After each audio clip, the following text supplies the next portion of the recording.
Hey, it's Worth Playboy. And my Playboys Bunny. Welcome to our podcast where we discuss pickup, game, relationships, and sex. Today's topic is online dating profiles. What to ignore. Yeah. And other than her name, you can pretty much ignore everything else. Seriously. And yesterday I had a perfect example of a pretty savvy player. He reached out to me and said, I probably already know this, but I'm going to run it by you anyway. So the girl's profile said, you should not go out with me if you want to hook up, a sneaky link, a kiss on the first date, sex by the third date, or casual dating. I am open to a serious romantic relationship, platonic friends, and language buddies. Basically, no hookups, which is, right. That's a long version.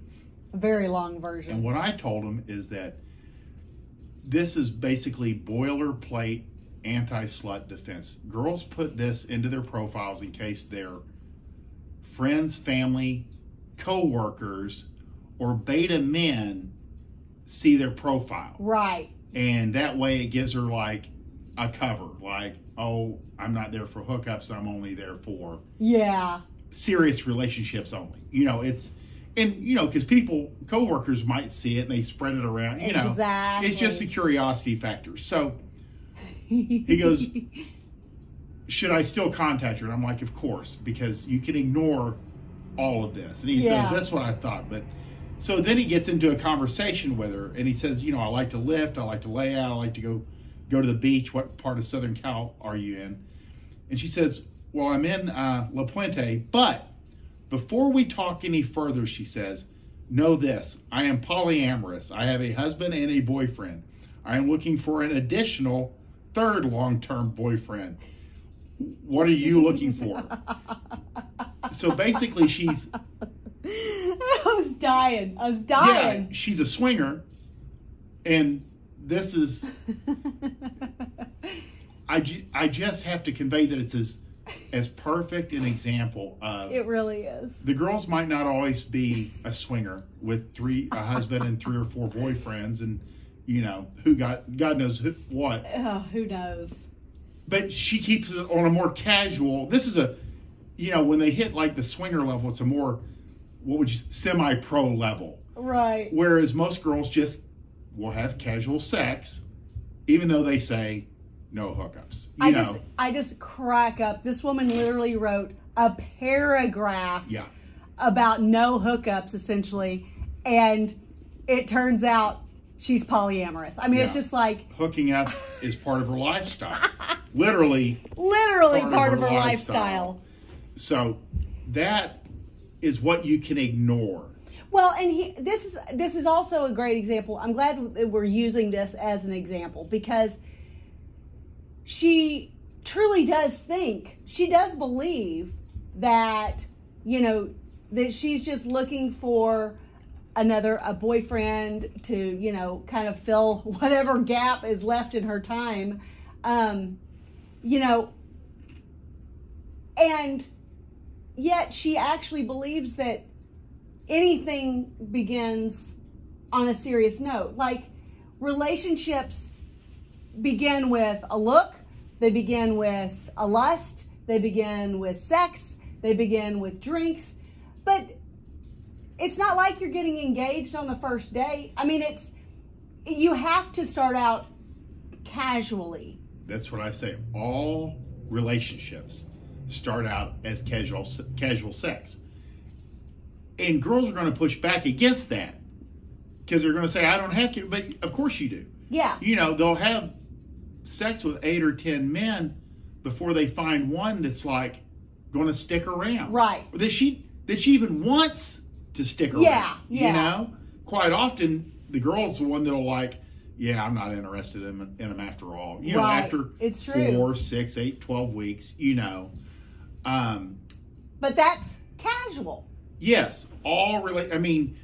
But it's not your job to convey this. Right. Because by talking about it, you ruin everything, and you ruin the romance, you ruin the possibility, girls there's a covert understanding, covert relationship here, you know, and there's a lot of things that are left unsaid. Right. Especially before the sex starts happening and the ball gets rolling. And the more straight a girl is, the less she's ever going to be able to talk about any of this stuff. Right. You know, so. Well, and I would also say the more straight a girl is, genuinely, the less she thinks about putting no hookups, serious inquiries only, like that kind of stuff, because it's not on her radar. Right. If she doesn't really do casual sex and you know, it's really not part of the guys that she attracts or her kind of wiring, then she doesn't think about it. Just like with my profile, you know, you and I are still kind of laughing and surprised that I didn't have any full body pictures, because in my head I'm like, I'm thin, I'm petite, like this all kind of conveys in kind of what I'm sharing, but it really didn't. But it wasn't even on my radar that 90% of the population of women online are somehow tricking the camera into looking differently than they actually do. So I wasn't even thinking about it. Right. The newer a person is to online dating, the less they'll understand where they actually fall. Yeah. On the sexual marketplace. Yeah. You know, I mean, tall guys won't even think they'll be, well, I've been 6'2" my whole life. Right. And it never figured into anything. Right. You know, but then they realize, they don't know that it basically keeps them from getting disqualified constantly. Right. You know. Exactly. So this is a great example of something to ignore on her dating apps. And I even tell guys, you know, let's say political, their taste in music. There's so many things girls absorb and morph into the likes and dislikes of the man that they're having sex with. Yeah. That's what they become. So that's why I always tell guys, you know, if you really want to go out with a girl and she's got, you know, she's got a different political view, don't worry about it. Right. Avoid it.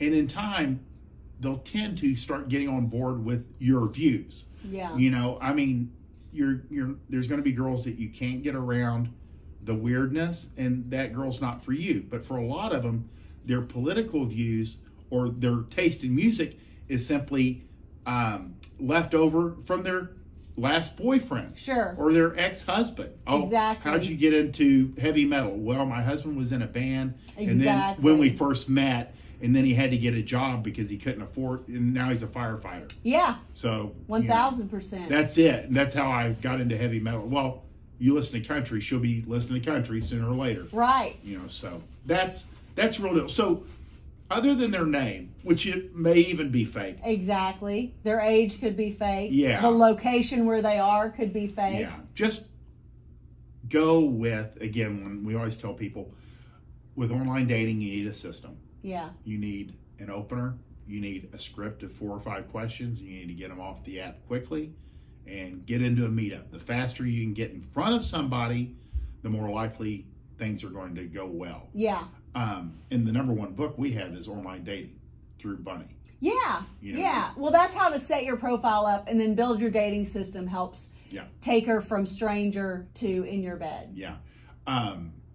And you can find those 2 products down below. Yeah. Kind of expand out on why the online dating handbook is so important, because a lot of guys fail with online dating because guys, if you hear somebody shitting on online dating, they didn't do well at it, which is why they're shitting on it. Yeah.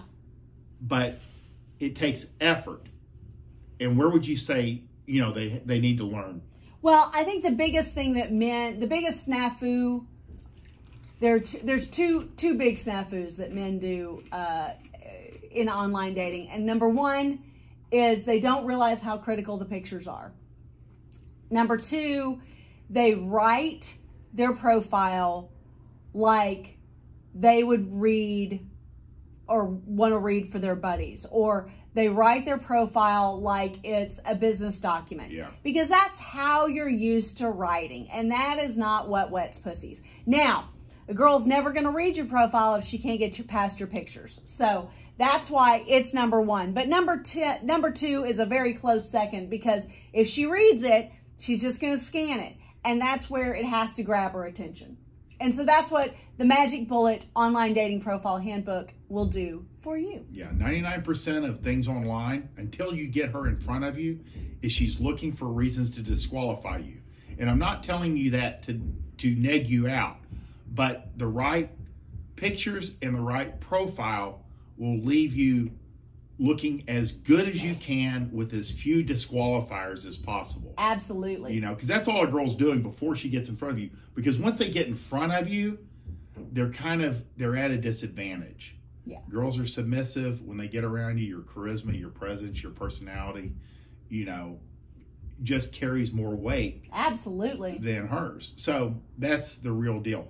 And so you can ignore 99% of what you're looking at with online profiles, but you can strengthen yours too by just doing a little bit of homework. Yeah.